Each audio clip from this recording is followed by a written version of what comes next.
Hi, Kate's crew. Welcome back to Life with Kate. And you already know that when you see me here like this, it is time for me to unpack some of the biggest entertainment moments from the past week with facts, some spice, and my honest take. So if you love music, pop culture, and entertainment news served with personality, then you are in the right place. So let's get into it, shall we? Now, this past week, a conversation resurfaced online because it's been there for a while, courtesy of the Wizkid FC, and then escalated by Sean Kuti. The debates online about comparing Wizkid to the late Afrobeat pioneer Fela and Kuti. So one major piece put it like this: Fela was not just a musician, he was a musical revolutionary. He used his music as protest, social commentary, and paid real consequences for it. Basically, that Wizkid and Fela should not be compared, not because one is better than the other, but because they existed for very different purposes. Fela was not just an artist, it was a political activist, it was a revolutionary, and a voice that openly challenged power, government, and injustice through his music. Wizkid, on the other hand, represents a different era, one focused on global reach, sound, evolution, and placing Nigerian music on the world stage through pop culture and lifestyle. Now, how we talk about our legend says a lot about how we understand history. Fela's impact went beyond charts. It affected policy, culture, and resistance. Wizkid's impact is about visibility, soft power, and showing the world that Nigerian music can dominate globally without apology. Like, they are so unapologetic about it, and I love to see that. So mixing those lanes can blur the meaning of both legacies. Personally, I think comparisons like this can be lazy. Wizkid has never claimed to be Fela, and Fela never needed global streaming numbers to validate his influence. They are both great, but greatness does not have one definition. Just like success is relative to people, success to me is not success to some people. Wizkid is a product of his time, which is now, and just like Fela was of his, which was then. And honestly, respecting both means allowing them to exist without forcing any competition. But then I blame the disrespect on Fela's name right now on Sean Kuti, because he started this in the first place, indirectly attacking Wizkid and claiming that he's attacking the Wizkid FC. I mean, if you're attacking my fan base, you're basically attacking me as well. So yeah, that's my 2 cents on that. But let me know what you think about that. I feel like the case has died down a little bit now, but we'll see how that pans out in coming days. Do we think that this will be settled though between Sean and Wizkid? Now, moving on, let's talk music moment or new music milestone. Wizkid and Asake kicked off 2026 with their collaboration Jogodo, and the response was immediate. It was fierce. The numbers are insane. The song recorded massive streaming numbers within days of release and became one of the fastest Afrobeat songs to gain traction globally this year. The track became the fastest African song to hit over 10 million Spotify streams in under a week. That's huge. And this is just the lead single from their joint project Real Volume 1, but it didn't stop there. The entire EP hit number 1 on Apple Music Nigeria within hours of release, and charts showing it dominating the top positions on the platform. All 4 tracks are ranking high, proving that this is not just hype, it is a cultural moment. Now, this is my personal take on this one. Wizkid is who he is, but then pairing with Asake, whose energy literally feels like Lagos on a Saturday night, was kind of like a good mood, which I also think is strategic because to a large extent, they both sort of like have the same fan base, right? Fans of Asake are fans of Wizkid. It might not be all of them, but yeah. And I'm sure that Wizkid knows and understands that teaming up with Asake can get him to remain there. Because, I mean, look at MMS. It wasn't Ashake's idea that got them to link up on that song. But then again, let's leave that one aside. It is a reminder that Afrobeat is not just trending, it is leading. And honestly, I think this collaboration will be remembered in music history all for a long time.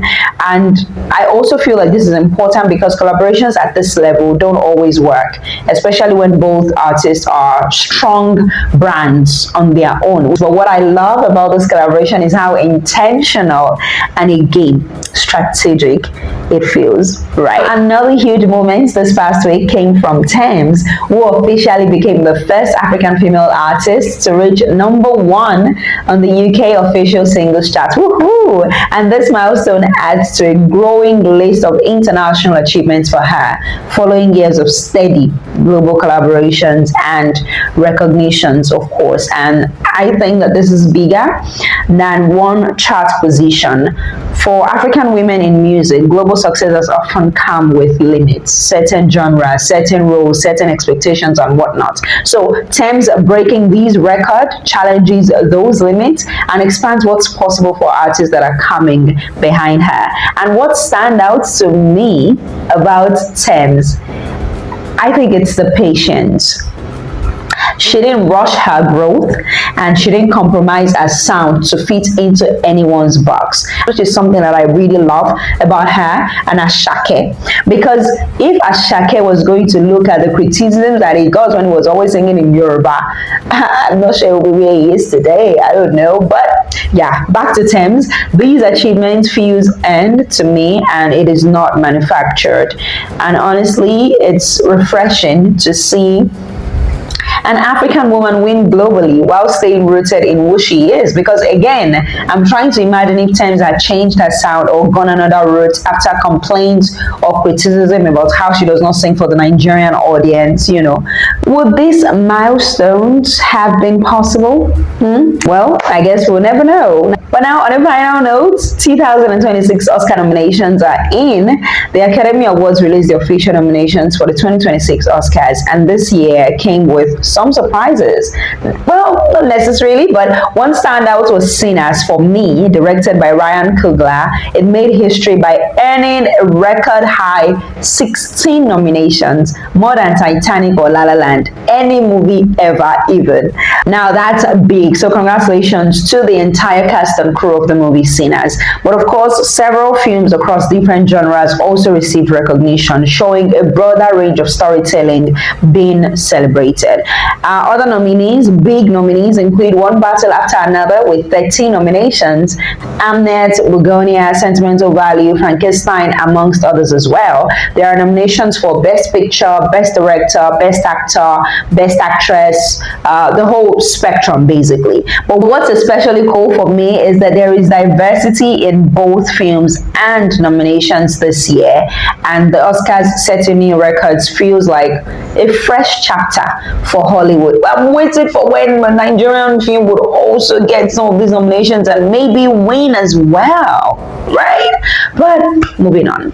Award shows like the Oscars help to shape what kinds of stories get funded, distributed, and remembered. We know that. So when we see diversity in nominations in voices, genres, and perspectives, it signals progress, even if it is imperfect. So I am cautiously optimistic. It's encouraging to see fresh narratives being acknowledged, but I also think that the real work is consistency. One good year does not fix everything, but it does open the door for better conversations about representation and storytelling in film.